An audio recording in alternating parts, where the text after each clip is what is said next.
بسم اللہ الرحمن الرحیم۔ السلام علیکم رحمۃ اللہ وبرکاتہ۔ اگر آپ پہلی مرتبہ ہمارے لائے ہیں پلیز سبسکرائب کر لیجیے۔ لله نحمده ونستعينه ونستغفره ونعوذ بالله من شرور أنفسنا ومن سيئات أعمالنا من يهده الله فلا مضل له ومن يضلل فلا هادي له وأشهد أن لا إله إلا الله وحده لا شريك له وأشهد أن محمدا عبده ورسوله أما بعد فإن خير الحديث كتاب الله وخير الهدي هدي محمد صلى الله عليه وسلم وشر الأمور محدثاتها وكل محدثة بدعة وكل بدعة ضلالة وكل ضلالة في النار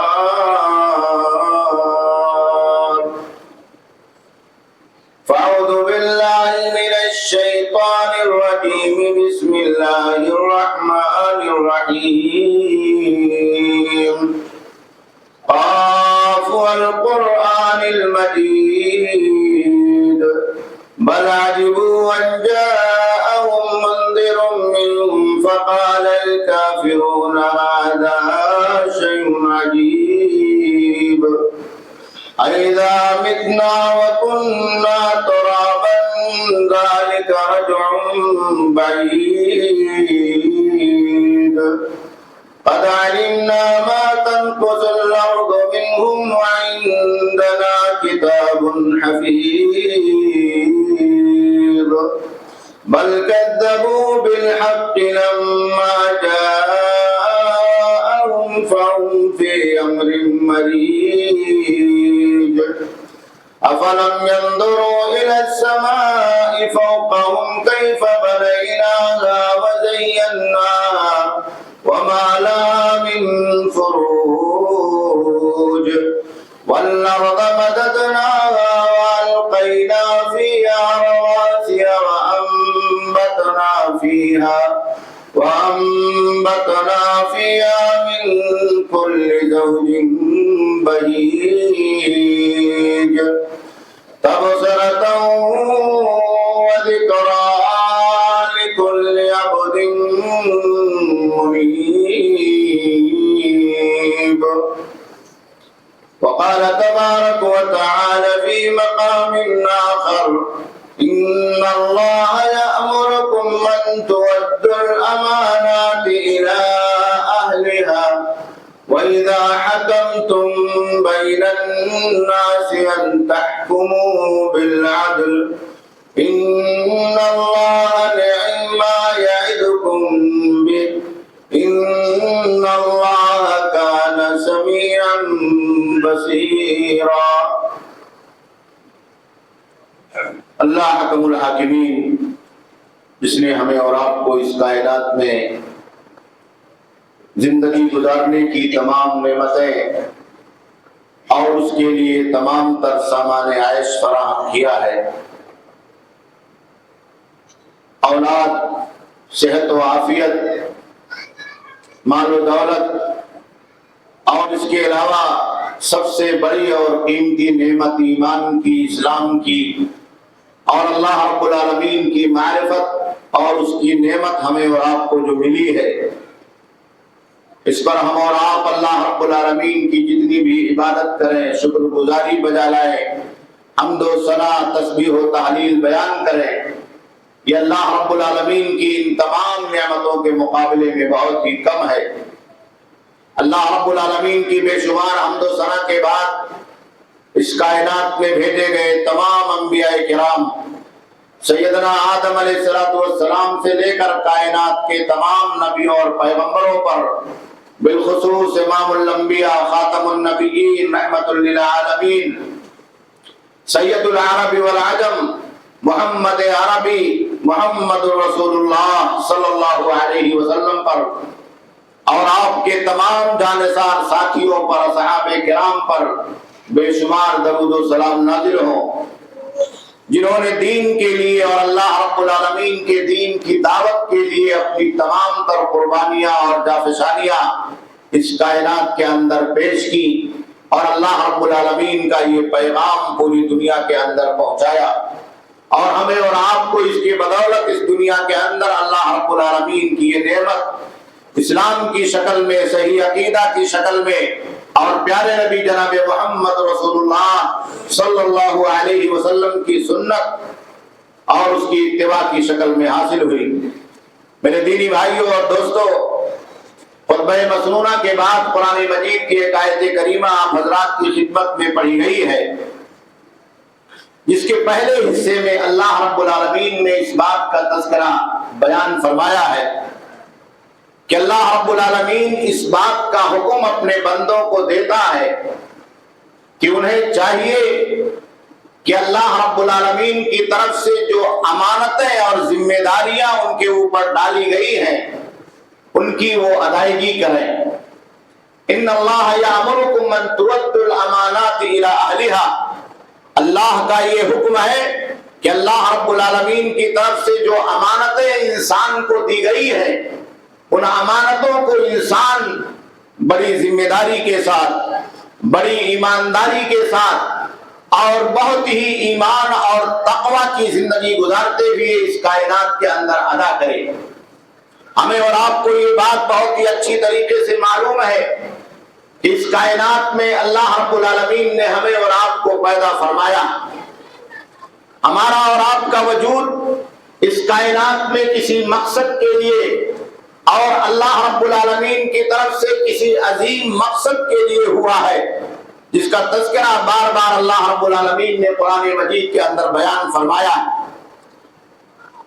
کہ ہماری اور آپ کی زندگی اس کائنات میں اس وقت تک مکمل اور پرسکون نہیں ہو سکتی ہے جب تک کہ ہم اور آپ اللہ رب العالمین کے حقوق کی اور اللہ رب العالمین کی طرف سے عائد کردہ ان ذمہ داریوں کی ادائیگی نہ کریں جو اللہ رب العالمین نے ہم سب پر فرض کیا ہے۔ اور اس میں سب سے بڑا حق جو ہمارے اور آپ کے اوپر ہے، جو خود ہماری اور آپ کی زندگی میں سکون کا باعث ہے، ہمارے گھروں میں سکون کا باعث ہے، معاشرے میں سکون کا باعث ہے، بلکہ پوری دنیا انسانیت کے لیے چین و قرار کا باعث ہے، وہ اللہ رب العالمین کا سب سے بڑا حق توحید ہے۔ اگر دنیا توحید کو مان لے، اگر دنیا اللہ رب العالمین کے سامنے اپنی پیشانی کو جھکانے کے لیے آمادہ اور تیار ہو جائے، اگر دنیا اللہ واحد کے سامنے اس کائنات میں جن کی بندگی اور عبادت کی جاتی ہے، جن کی پوجا اور پرستش کی جاتی ہے، ان کو چھوڑ کر ایک اللہ واحد کی عبادت کے لیے اپنے آپ کو آمادہ اور تیار کر لے، تو یہ زندگی کے اندر جو اضطرابات اور بے چینیاں ہیں، کائنات کے اندر جو پریشانیاں ہیں اور دنیا کی زندگی کے اندر آپس میں ملکوں کے ملکوں سے، انسانوں کے انسانوں سے اور اس روئے زمین پر رہنے والے اللہ کے بندوں کا اللہ کے بندوں سے جو ٹکراؤ ہے حق اور باطل کی شکل میں، وہ اللہ رب العالمین کی توحید کو ماننے کے بعد خود بخود ختم ہو جائے گا۔ اللہ کے آخری نبی جناب محمد رسول اللہ صلی اللہ علیہ وسلم کو اور آپ سے پہلے تمام انبیاء کرام کو اس کائنات میں جو بے چینیاں پائی جاتی تھی، شرک کی وجہ سے، اس کی غلاظت اور گندگیوں کی وجہ سے، غیر اللہ کے سامنے ماتھا ٹیکنے اور پیشانیوں کی جھکانے کی وجہ سے اس کو ختم کرنے کے لیے اور ان بے چینیوں کو چین اور امن و سکون سے بدلنے کے لیے اللہ رب العالمین نے نبیوں کو توحید کی دعوت دے کر کے بھیجا۔ یہ توحید اگر ہمارے گھروں میں داخل ہو جائے، یہ توحید اگر ہماری زندگیوں میں داخل ہو جائے، یہ توحید اگر ہمارے گلی اور محلوں میں داخل ہو جائے، تو بہت ساری خرافات، بہت ساری گندگیاں، بہت ساری پریشانیاں، بہت سارے ٹینشن جو اس دنیا میں غیر اللہ کی وجہ سے پیدا ہوتے ہیں وہ سارے کے سارے خود بخود ختم ہو جائیں گے۔ آپ دیکھیے مسلمانوں کا آپس میں خود تفرقہ، ان کا آپس میں خود اختلاف، ان کی زندگی میں آپس میں ایک دوسرے کو لے کر کے بے چینیاں، فرقہ بندی، گروہ بندی، مذہبی تعصب، ان تمام چیزوں کی جو جڑ ہے وہ یہی ہے کہ لوگوں نے ایک اللہ واحد کے سامنے اپنی پیشانیوں کو جھکانے سے انکار کر دیا، لوگوں نے شرک کو چھوڑنے سے انکار کر دیا، لوگوں نے اس دعوت کو چھوڑ دیا ہے جو دعوت پیارے نبی جناب محمد رسول اللہ صلی اللہ علیہ وسلم اور آپ سے پہلے تمام انبیاء کرام نے کائنات کے لوگوں کو دیا۔ اللہ کے نبی صلی اللہ علیہ وسلم تو اپنے خاندان کے لوگوں کو، مکہ کے لوگوں کو، وہاں کے مشرکین کو، وہاں کے بڑے بڑے سرداروں کو یہی کہا کرتے تھے قولوا لا الہ الا اللہ تفلحوا، کہا سب سے پہلے ایک اللہ کی توحید کو مان لو، اللہ کی عبودیت کا اقرار کر لو، اللہ کی الوہیت کا اقرار کر لو، اللہ رب العالمین کے سامنے اپنی پیشانی کو جھکانے کے لیے آمادہ اور تیار ہو جاؤ، اور یہ جو 360 بتوں کا غیر اللہ کا بھرم تمہارے دلوں کے اندر سوار ہے اور اس کی عقیدت اور محبت تمہارے دلوں کے اندر بیٹھی ہوئی ہے، اس کا خاتمہ کر کے ایک اللہ کی محبت، ایک اللہ رب العالمین کی تعظیم اور ایک اللہ رب العالمین کی کبریائی کے لیے تیار ہو جاؤ،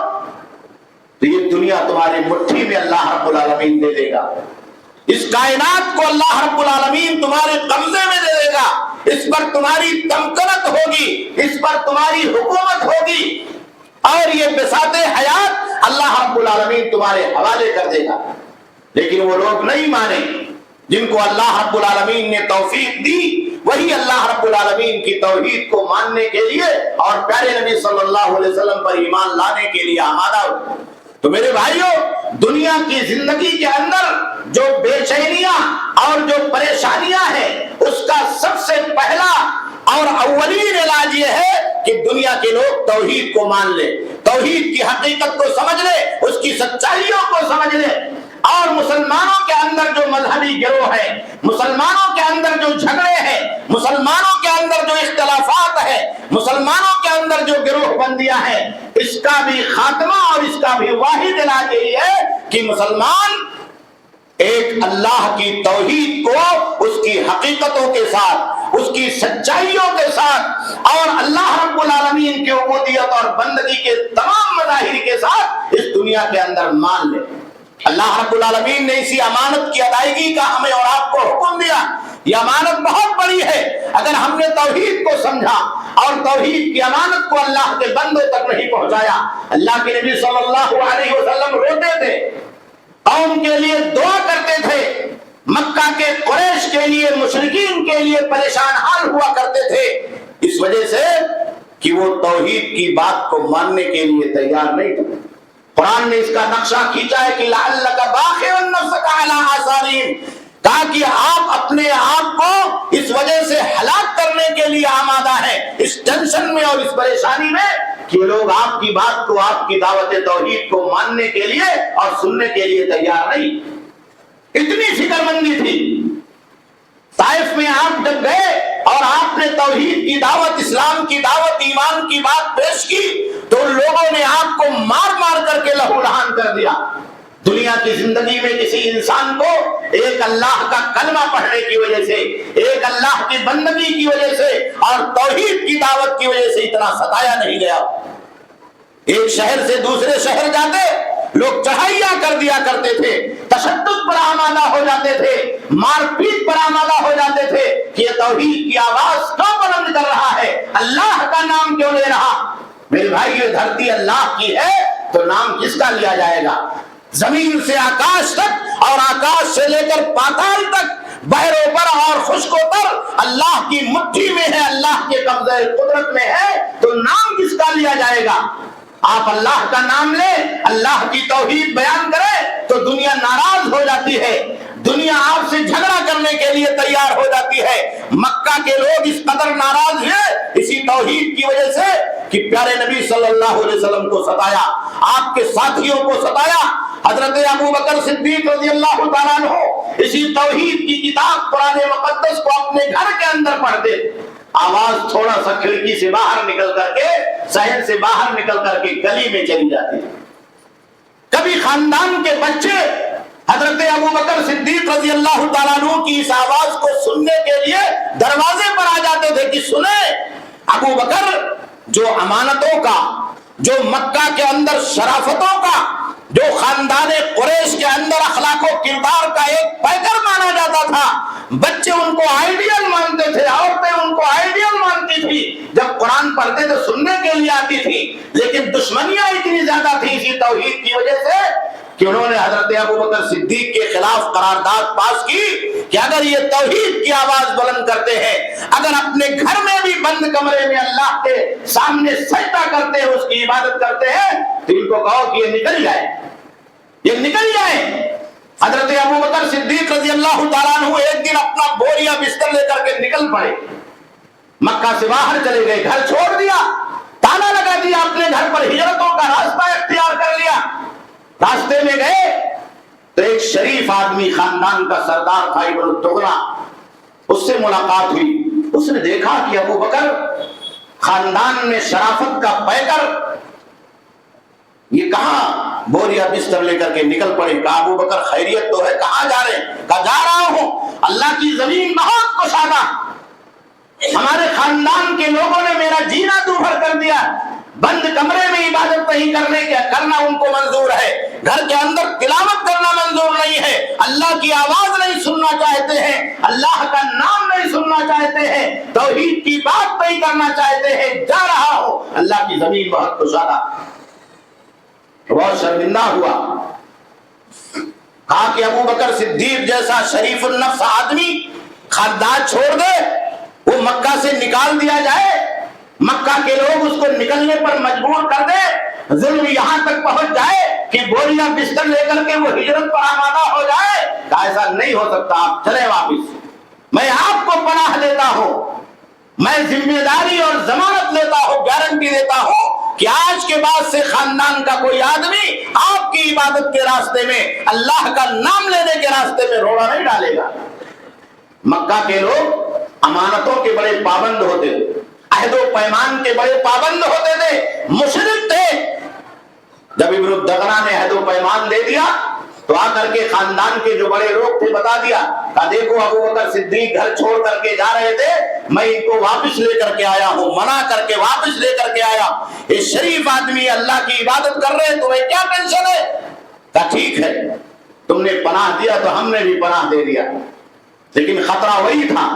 کہا پناہ تو ہمارے ایک بھائی نے دے دیا ہے،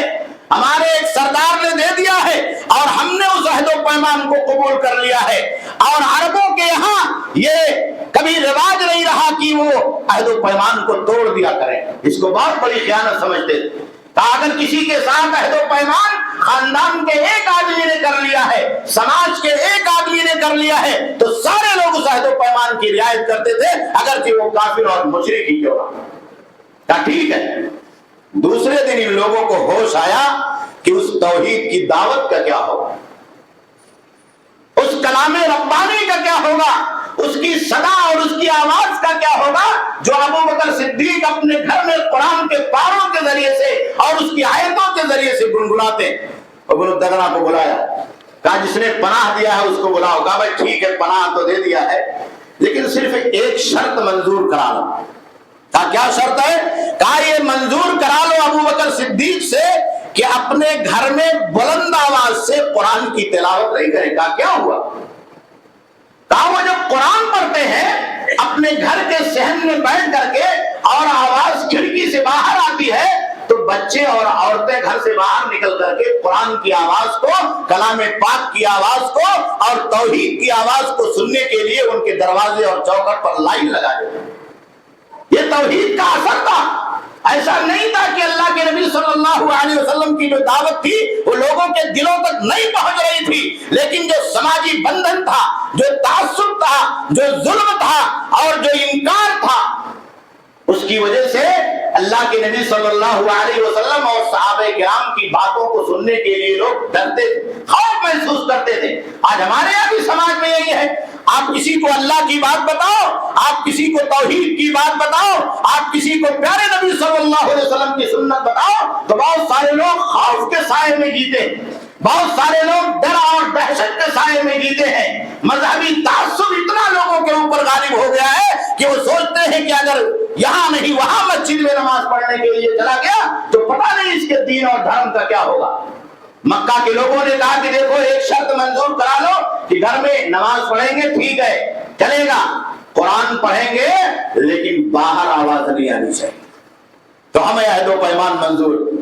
حضرت ابوبکر صدیق رضی اللہ تعالیٰ عنہ سے جا کے ابن الدغنہ نے منت اور سماجت کی، کہا دیکھیے میں نے آپ کو پناہ دیا ہے، میں اپنے عہد و پیمان پر قائم ہوں، میں اپنی زبان نہیں خراب کر سکتا، لیکن میرے خاندان، آپ کا خاندان بھی وہی ہے، آپ کے گاؤں محلے کے لوگ ہیں،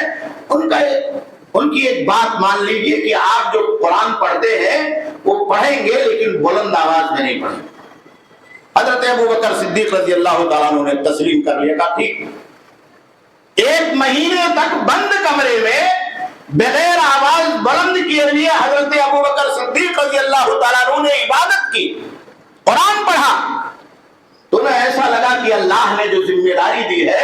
توحید کا پیغام پہنچانے کے لیے اس میں کچھ کمی ہو رہی، میں دباؤ محسوس کر رہا ہوں۔ تو ایک مہینے کے بعد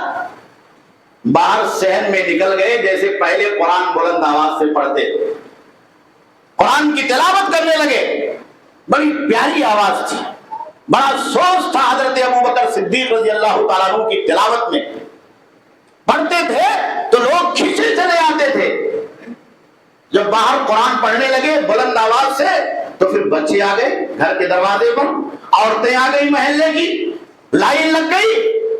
تو پھر شور ہو گیا پورے مکہ کے اندر کہ آج ابوبکر صدیق نے اپنے گھر کے صحن میں بلند آواز سے تلاوت کی ہے، جبکہ ہم نے ان کو منع کیا تھا اور یہ شرط انہوں نے منظور کی تھی کہ بلند آواز سے تلاوت نہیں کریں گے۔ پھر ابن الدغنہ کو بلایا، کہا بھائی دیکھو عہد و پیمان ہوا تھا اور ابوبکر صدیق اپنا عہد و پیمان توڑ رہے، یہ باہر نکل رہے گھر سے پہلے۔ تو ابن الدغنہ نے حضرت ابوبکر صدیق رضی اللہ تعالیٰ عنہ کو بلایا، کہا دیکھیے میں نے آپ کو عہد و پیمان دیا ہے اور اس عہد و پیمان پر میں قائم ہوں، لیکن آپ کو یہ شرط ماننا پڑے گا جو ہم نے آپ کے ساتھ لگائی تھی۔ حضرت ابوبکر صدیق رضی اللہ تعالیٰ عنہ نے کہا کہ تمہارا عہد و پیمان تمہارے حوالے، میں اللہ کے عہد و پیمان میں اور نبی صلی اللہ علیہ وسلم کے عہد و پیمان میں رہوں گا، تمہارا عہد و پیمان ہمیں منظور نہیں ہے۔ تم عبادت پر پابندی لگا رہے ہو، تم تلاوت پر پابندی لگا رہے ہو، تم توحید کی بات پر پابندی لگا رہے ہو، تم اللہ کا نام لینے پر پابندی لگا رہے ہو، یہ ساری پابندیاں ہمیں منظور نہیں ہے۔ اللہ کی زمین بہت کشادہ، ہم مکہ چھوڑ دیں گے، ہجرت کر کے چلے جائیں گے، لیکن اللہ کی جس زمین میں رہیں گے ہمارا ایمان، ہمارا کلمہ، ہماری توحید اللہ کی بندگی اور عبادت کے ساتھ رہیں گے۔ مورخین نے لکھا ہے کہ حضرت ابوبکر صدیق رضی اللہ تعالیٰ عنہ کا یہی عہد و پیمان توڑنا مسلمانوں کے لیے مکہ سے مدینہ ہجرت کی تمہید بن گیا، تمہید بن گیا۔ اللہ رب العالمین نے حضرت ابوبکر صدیق رضی اللہ تعالیٰ عنہ کے دلوں کی صدائیں سن لی۔ اللہ کے نبی صلی اللہ علیہ وسلم پہلے سے بے چین تھے کہ مکہ چھوڑنے کا اگر حکم مل جائے اللہ کی طرف سے تو مکہ چھوڑ کر کے مدینہ چلے جائے، مدینہ کے لوگ پناہ دینے کے لیے تیار تھے۔ کچھ دنوں کے بعد اچانک اللہ کے نبی صلی اللہ علیہ وسلم کے اوپر ہجرت کا حکم آ گیا کہ آپ مکہ چھوڑ کر کے مدینہ چلے گئے۔ پیارے نبی صلی اللہ علیہ وسلم چلچلاتی ہوئی دھوپ میں ظہر کے بعد جب کبھی نہیں گھر سے باہر نکلتے تھے، ابوبکر صدیق کے گھر نہیں جاتے تھے، صبح یا شام کو جاتے تھے، اچانک دھوپ میں اللہ کے نبی صلی اللہ علیہ وسلم سب سے پہلے حضرت ابوبکر صدیق رضی اللہ تعالیٰ عنہ کے دروازے پر پہنچے، دروازہ کھٹکھٹایا، ابوبکر صدیق رضی اللہ تعالیٰ عنہ گھبرا گئے، کہا کہ پیارے نبی صلی اللہ علیہ وسلم کبھی دوپہر میں نہیں آئے، آپ اگر ضرورت رہتی تھی تو صبح کو آتے تھے یا شام کو آتے تھے، اچانک اس دھوپ میں آنے کا کوئی مقصد ضرور ہوگا، کوئی پریشانی ہے، کوئی تکلیف ہے، تو اللہ کے نبی صلی اللہ علیہ وسلم آئے۔ اللہ کے نبی صلی اللہ علیہ وسلم گھر میں آئے، حضرت ابوبکر صدیق رضی اللہ تعالیٰ عنہ نے پوچھا کہ اللہ کے نبی صلی اللہ علیہ وسلم کیا ماجرا؟ کہا کہ اللہ کی طرف سے ہجرت کی اجازت مل گئی، ہجرت کی اجازت مل گئی ہے۔ ابو بکر صدیق کا جذبہ دیکھیے، دین اور ایمان بچانے کا، اپنے عقیدے کی حفاظت کا، اللہ کی توحید کی دعوت کا جذبہ، کہ اللہ کے نبی صلی اللہ علیہ وسلم صحبہ آپ کے ساتھ مجھے بھی جانا، آپ کے ساتھ مجھے بھی جانا ہے، میں آپ کا ساتھ نہیں چھوڑ سکتا ہوں۔ آپ جب گھر سے نکلیں گے، جب آپ مکہ چھوڑیں گے، جب یہ در چھوڑیں گے، میں بھی آپ کے پیچھے ہو لوں گا۔ تو اللہ کے نبی صلی اللہ علیہ وسلم نے کہا تیاری کرو۔ ابو بکر صدیق نے کہا اللہ کے نبی میرے پاس 2 اونٹنیاں، ایک آپ لے لیجیے، ایک میں لے لیتا۔ کرائے کا ایک آدمی لیا جو راستے کو جانتا تھا، مکہ اور مدینہ کا راستہ، پہاڑیوں کا راستہ، وادیوں کا، جو بڑا پرپیچ ہوتا،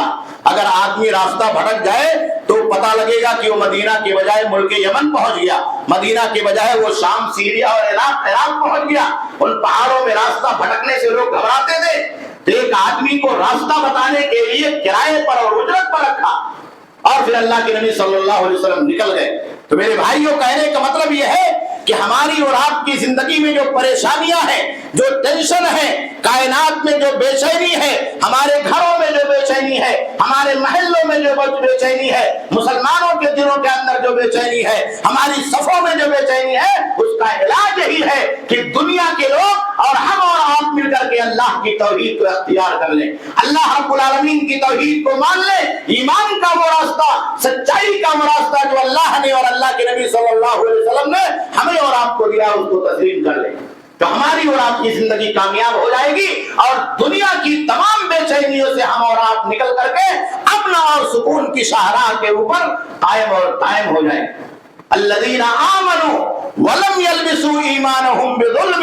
اولئک لہم الامن وہم مہتدون، جو لوگ ایمان لائے اور انہوں نے اپنے ایمان میں شرک کی ملاوٹ نہیں کی، ظلم کی ملاوٹ نہیں کی، تو ایسے لوگوں کے لیے پریشانیوں سے نکلنے کا راستہ یہی ہے کہ وہ اللہ رب العالمین کی اس توحید کو مان لے اور اللہ رب العالمین کے ایمان کے راستے پر قائم اور دائم ہو جائے۔ اور دوسری چیز یہ ہے کہ ہماری اور آپ کی زندگی میں تقوی اور نیکی ہونی چاہیے۔ تقوی اور نیکی کی بات تو ہم اور آپ کرتے ہیں، ہمیں کسی آدمی کے بارے میں یہ سن کر کے بہت اچھا لگتا ہے کہ وہ تہجد گزار ہے،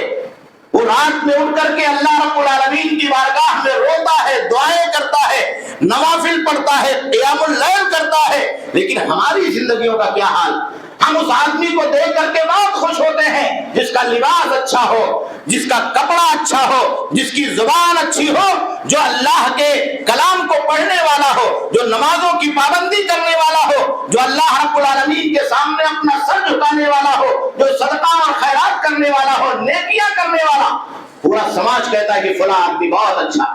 فلاں آدمی بہت اچھا ہے، بڑا نیک آدمی ہے، بڑا سچا آدمی ہے، بڑا اچھا آدمی ہے، نمازوں کی پابندی کرنے والا ہے، قرآن پڑھنے والا ہے، لیکن ہماری زندگی میں کہاں ہے؟ ہمارے گھروں میں کہاں ہے؟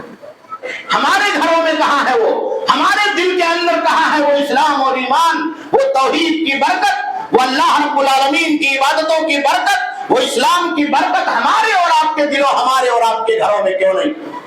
اس کا علاج یہ ہے کہ ہم اور آپ اللہ رب العالمین کا تقوی اختیار کر لیں اور عمل صالح کی طرف لوٹ آئیں۔ قرآن مجید میں جا بجا اللہ رب العالمین نے ان الذین آمنوا وعملوا الصالحات، جو لوگ ایمان لائے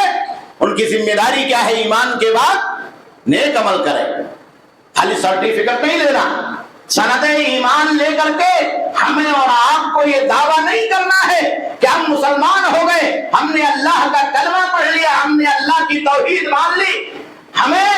اللہ رب العالمین نے نیکیوں کا جو راستہ دکھایا،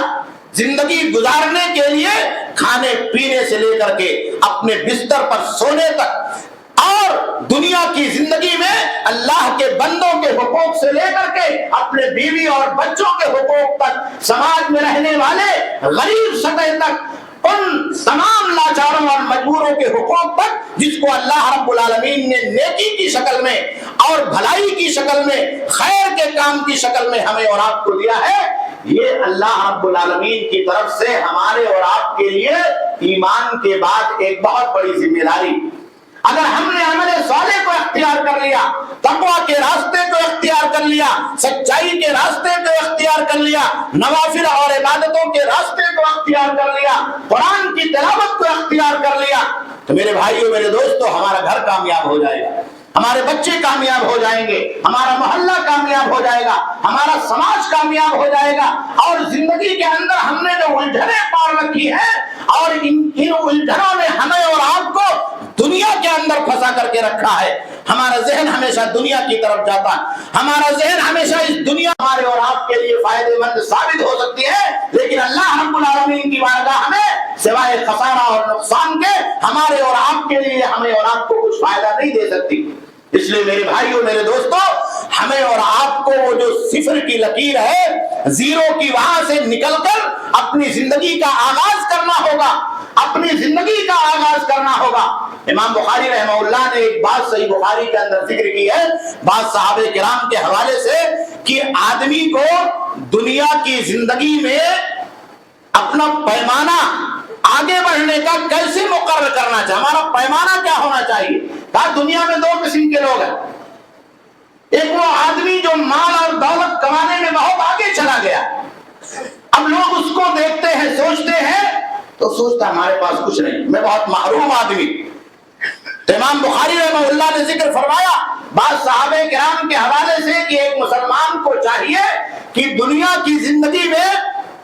مال اور دولت کے اعتبار سے جو آگے بڑھ گیا ہے اس کے بارے میں یہ تصور کرے کہ کم سے کم میں بھوکا تو نہیں رہتا، کم سے کم اللہ نے بھوکا تو نہیں سلایا، تن پر کپڑا تو اللہ نے ہمیں اور آپ کو دیا ہے، کم سے کم زندگی جینے کا حق اللہ رب العالمین نے عطا کیا ہے، کھانے اور پینے سے اللہ رب العالمین نے محروم نہیں کیا۔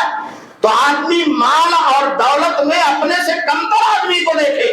کتنے ایسے لوگ ہیں جو فٹ پاتھوں پر سو رہے ہیں، ہماری زندگی تو ان سے بہتر ہے۔ کتنے ایسے لوگ ہیں جو لاچار اور مجبور ہیں، ان کے پاس دوا اور علاج کے پیسے نہیں ہیں، بچوں کو لقمہ عیش پہنچانے کے لیے پیسے نہیں ہیں۔ کتنے ایسے لوگ ہیں جو غربت اور پریشانی کے عالم میں اپنی زندگی کے اندر خودکشی کرنے کے لیے آمادہ اور تیار ہو جاتے۔ تو ہماری اور آپ کی زندگی تو کم سے کم ان سے اوپر ہے، ہم ان سے بہتر ہے۔ اللہ نے ہمیں اور آپ کو خوشحال بنا رکھا ہے، کھانا اور پانی دے رکھا ہے، گھر اور مکان دے رکھا ہے، کمائی کا اللہ رب العالمین نے ذریعہ بنا رکھا ہے، چاہے کم ہو یا زیادہ، تو انسان اس پر راضی ہو جائے اور اپنے سے نیچے لوگوں کو دیکھے کہ کتنے ایسے لوگ ہیں جو بھوکمری کے شکار ہیں، کتنے ایسے لوگ ہیں جن کے گھروں کے اندر ایک ٹائم کا راشن نہیں ہے، کتنے ایسے لوگ ہیں جو در در کی ٹھوکریں کھانے کے لیے مجبور ہیں۔ تو ہماری زندگی تو الحمدللہ اس سے بہتر ہے، تو آدمی پریشانی سے نکل جائے گا۔ اور کہا نیکی اور بھلائی کے کام میں آدمی کو چاہیے کہ اپنے سے اوپر والے کو دیکھے، نیچے والے کو نہ دیکھے۔ آپ نیچے والے کو دیکھیں گے تو کبھی نیکی نہیں کر سکتے۔ آج ہمارے یہاں یہ پیمانہ پلٹ گیا، پیمانہ پلٹ گیا ہے کہ ہم دنیا کے سلسلے میں اپنے سے اوپر والے کو دیکھ رہے ہیں، نیچے والے کو نہیں دیکھ رہے ہیں، اور دین کے سلسلے میں نیکی کے سلسلے میں اپنے سے نیچے والے کو دیکھ رہے ہیں، اوپر والے کو نہیں دیکھ رہے۔ ہر آدمی یہ سمجھ رہا ہے کہ میں تو کم سے کم فلاں سے اچھا ہوں،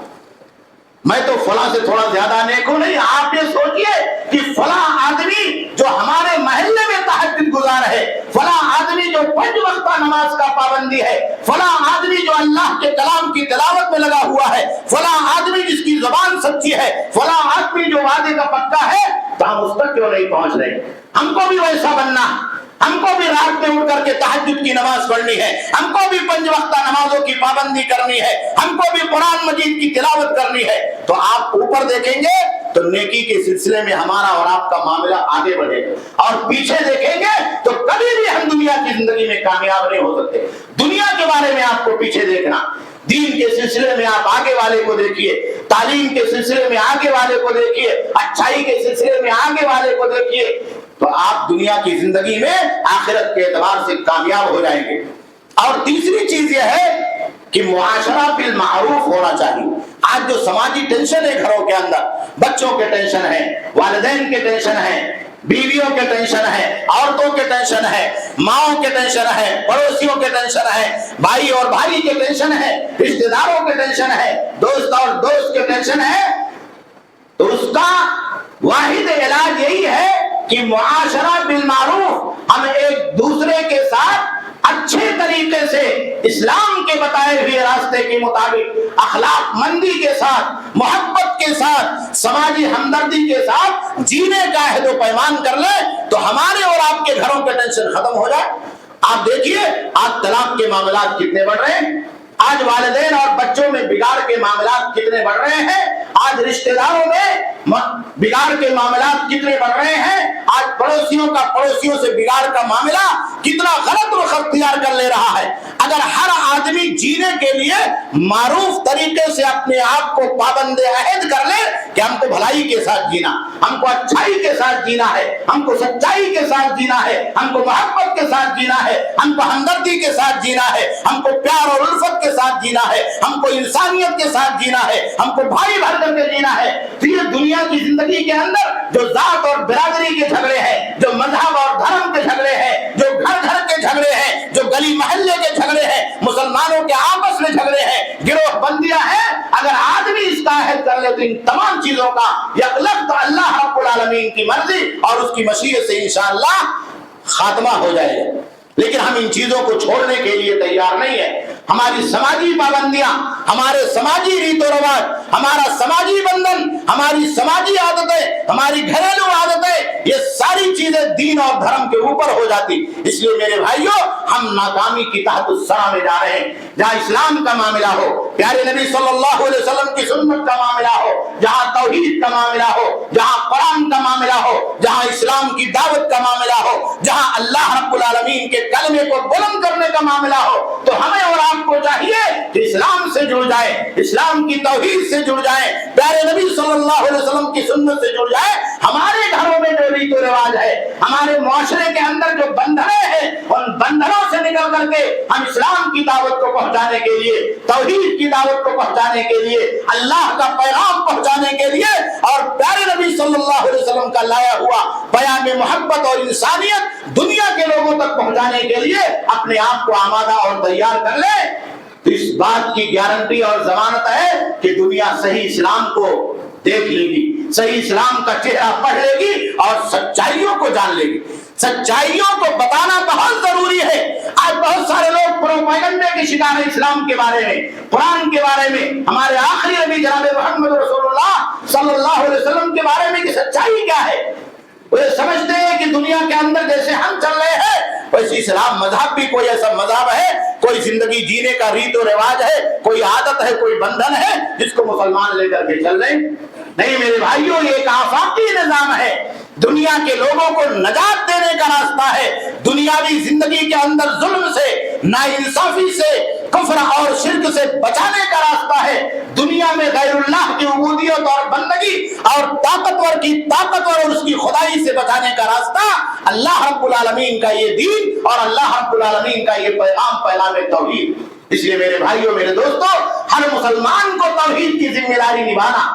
آپ یہ عہد کر لیں، ہمارے نوجوان بچے عہد کر لیں، پڑھے لکھے لوگ اس بات کا عہد کر لیں، جو لوگ کھانے اور کمانے والے ہیں وہ یہ عہد کر لیں کہ زندگی جینے کے ساتھ کم سے کم ہمیں اللہ کی توحید اور اس کے پیغام کو دوسروں تک پہنچانا۔ جس برادری میں آپ رہتے ہیں، آپ کا جو سرکل ہے، آپ کا جو دائرہ کار ہے، چاہے وہ تجارت ہو، چاہے وہ تعلیم ہو، چاہے وہ معیشت ہو، چاہے وہ سیاست ہو، آپ گلی اور محلے کے اندر رہتے ہیں تو کم سے کم یہ سوچ لے کہ ہمیں اللہ کے پیغام توحید کو اور نبی صلی اللہ علیہ وسلم کے پیغام توحید کو اللہ کے بندوں کو پیار اور محبت کے ساتھ، انصاف کے ساتھ، ہمدردی کے ساتھ اور انسانیت کے ساتھ پہنچانا۔ یہی پیغام اگر ہم اور آپ سمجھ لیں تو دنیا کی زندگی کے اندر ہم اور آپ کامیاب ہو جائیں گے، دنیا کامیاب ہو جائے گی اور رب ہمارا ہم سے اور آپ سے راضی ہو جائے گا۔ اللہ رب العالمین سے دعا ہے کہ اللہ رب العالمین ہم تمام لوگوں کو توحید کے پیغام اور اس کی سچائیوں کو سمجھنے کی سعادت اور توفیق عطا فرمائے۔ اللہ رب العالمین دنیا کے اندر جو بے چینیاں ہیں اور انسانیت جس قدر بے چین اور کراہ رہی ہے، سسک رہی ہے، بلک رہی ہے، اللہ رب العالمین اس کو اسلام کا راستہ، توحید کا راستہ اور اسلام کے لائے ہوئے سچائیوں کا اور اخلاق کا راستہ دیکھنے، پڑھنے اور اس پر چلنے کی سعادت اور توفیق نصیب فرما۔ اللہ رب العالمین اسلام کے خلاف جو پروپیگنڈے دنیا کے اندر پھیلائے جا رہے ہیں، اللہ رب العالمین تو ان پروپیگنڈوں کا